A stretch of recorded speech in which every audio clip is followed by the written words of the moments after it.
Haiti demands sustained, coordinated, and undivided international attention.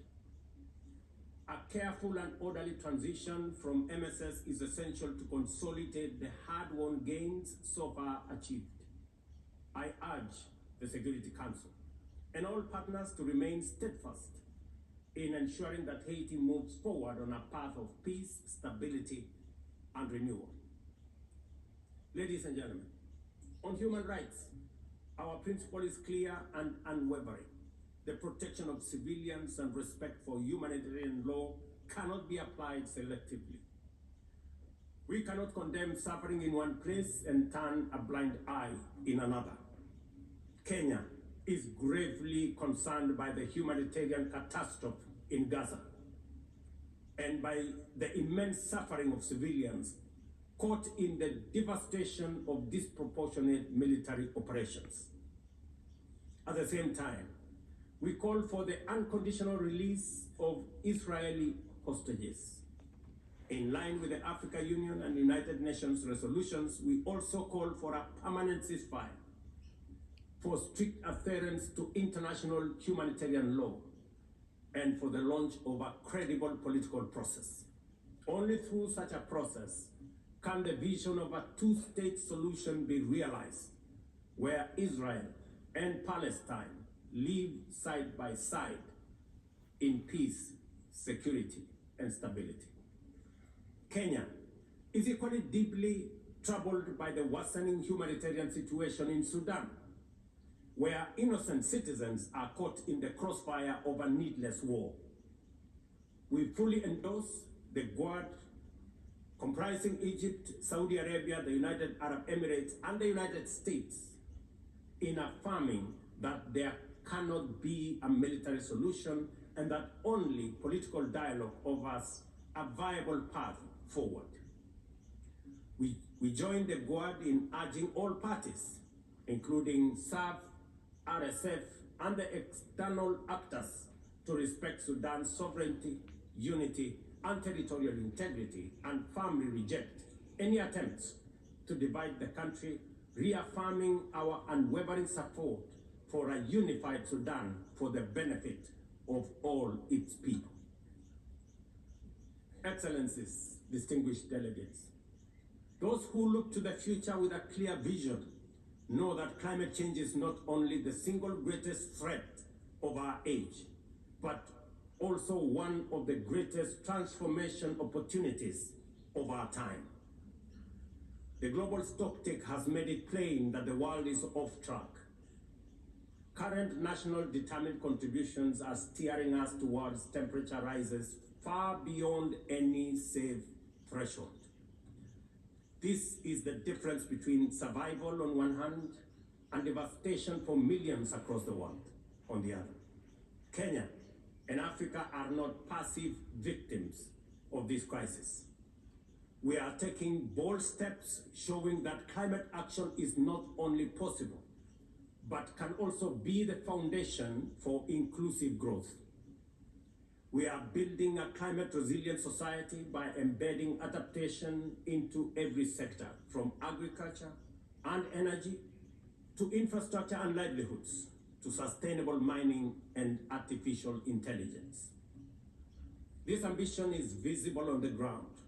Today, 93% of Kenya's electricity comes from renewable sources: geothermal, wind, solar, and hydro. We are expanding investments in e-mobility, climate-smart agriculture, clean cooking solutions, and green manufacturing. We are also pioneering nature-compatible solutions such as sustainable waste management and circular economy interventions. Africa, too, is uniting its voice. In 2023, in Nairobi, we hosted the inaugural Africa Climate Summit, where the continent adopted the Nairobi Declaration on Climate Action and Call to Action. Just 2 weeks ago, in Addis Ababa, Africa came together once more at the second Africa Climate Summit to reaffirm our commitment and strengthen our ambition for climate-positive growth.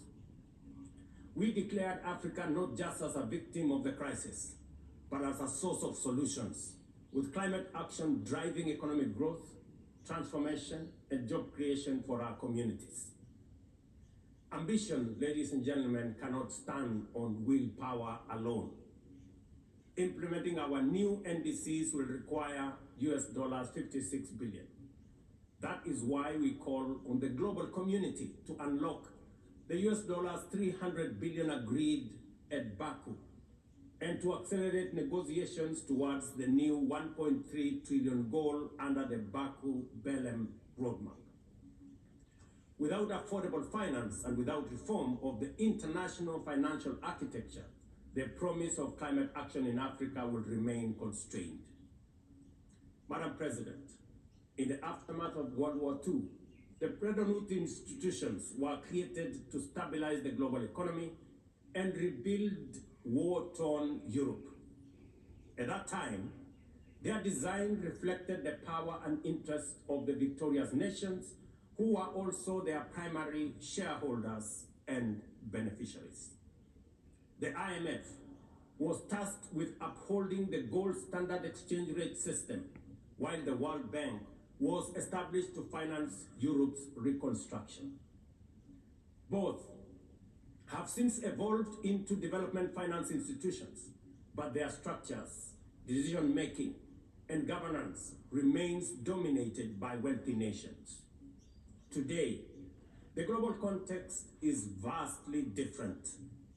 The global standard collapsed 5 decades ago, and Europe has long since been rebuilt.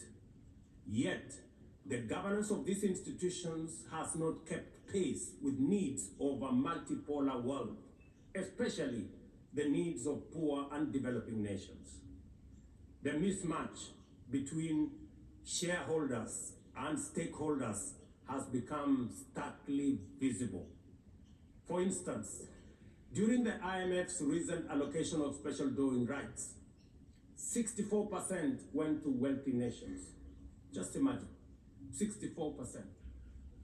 With little need for liquidity support. They didn't need the money anyway, but they got 64%. While the poorer countries received just 2.4%. What a disconnect.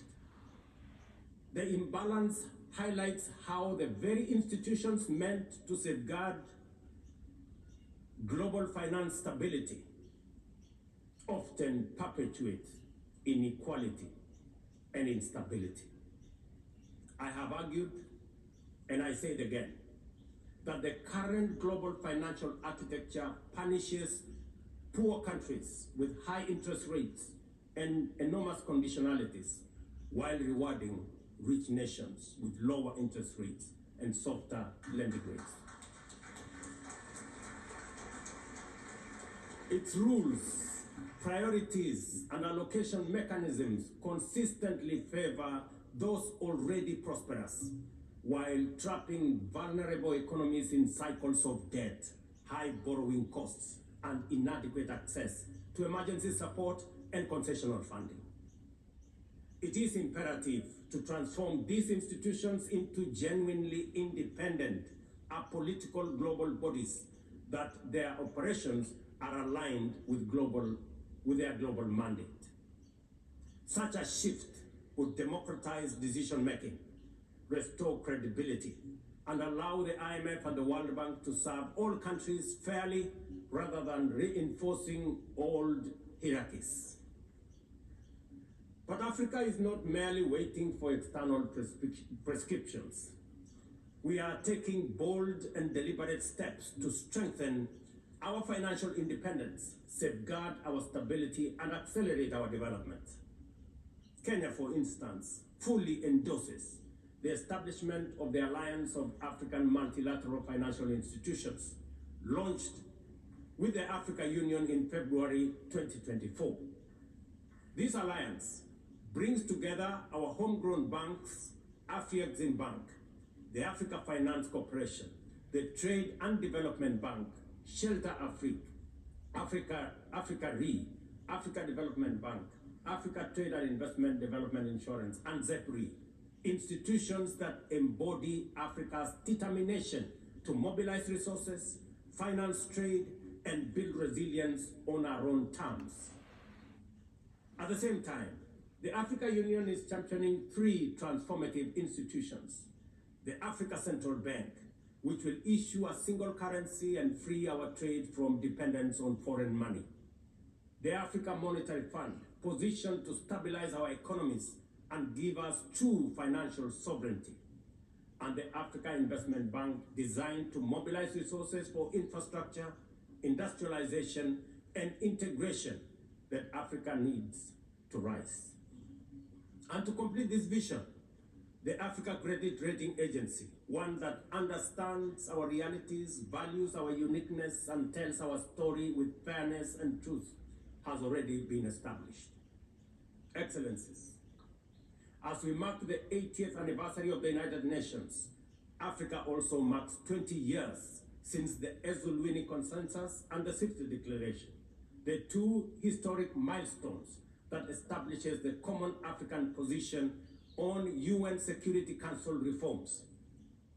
For 2 decades, Africa has spoken in one voice, demanding justice, equity, and representation in the highest organ of global governance. This demand, however, continues to be ignored, deferred, or endlessly debated to the detriment of both Africa and the legitimacy of the United Nations itself. You cannot claim to be the United Nations while disregarding the voice of 54 nations. It is not possible. Africa is no longer willing to wait on the margins of global governance while decisions about peace, security, and development are made without our understanding, without our perspectives, and without our voice. Africa's exclusion is not only unacceptable, unfair, and grossly unjust, it also undermines the very credibility of the United Nations, this organization.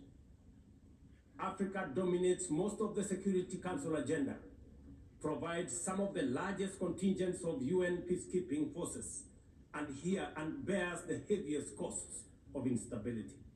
Yet we remain the only continent without a permanent seat at the main table where decisions about our destiny are made. Africa deserves, ladies and gentlemen, at the very least, 2 permanent seats with full rights, including the right to veto, and 2 additional non-permanent seats on the United Nations Security Council. The world must understand that reforming the Security Council is not a favor to Africa or to anybody. It is a necessity for the United Nations' own survival. If the United Nations is to remain relevant in this century, it must reflect today's realities, not the post-war power arrangements of 1945. Madam President, despite the stated and evident weaknesses of the United Nations, it still remains humanity's best chance at global solidarity. No other institution has the universal legitimacy or convening power of the UN. From coordinating humanitarian relief in times of war and disaster, to mobilizing the global response to COVID-19, to driving consensus on climate change through the Paris Agreement, the UN has consistently shown that the world can achieve together what no nation can accomplish on its own, however mighty or great or powerful. As Dag Hammarskjöld, the UN Second Secretary General, once observed, and I quote, "The United Nations was not created to take humanity to heaven, but to save it from hell." End of quote. That mission is as urgent today as it was 8 decades ago. At a time when conflicts are multiplying, when climate change threatens every economy, and when inequality is widening, the need for a functioning, credible, effective, and a multilateral system has never been greater. It is through the UN that nations have pooled resources to vaccinate billions of children, to protect refugees from war, through the work of the UNHCR and to keep the peace in more than 70 missions across the world. Without the UN, these achievements, modest though they may sometimes seem, would not have been possible. That is why we must resist the temptation to give up on the UN or abandon it. We must make it fit for purpose, reform its structures, strengthen its mandate, and ensure its decisions reflect today's realities rather than the geopolitical map of a bygone era. As one of the hosts of the UN headquarters and the only one in the Global South, Kenya stands ready to do its part to enable the organization to go through this phase of renewal successfully as envisaged by the Secretary General under UN 80 reforms. In conclusion, Madam President, ladies and gentlemen, the 80th anniversary of the United Nations must be more than a commemoration. It must be a turning point for the organization. Let us seize this moment to reimagine and rebuild the UN into a body that commands legitimacy, responds with speed, and delivers justice.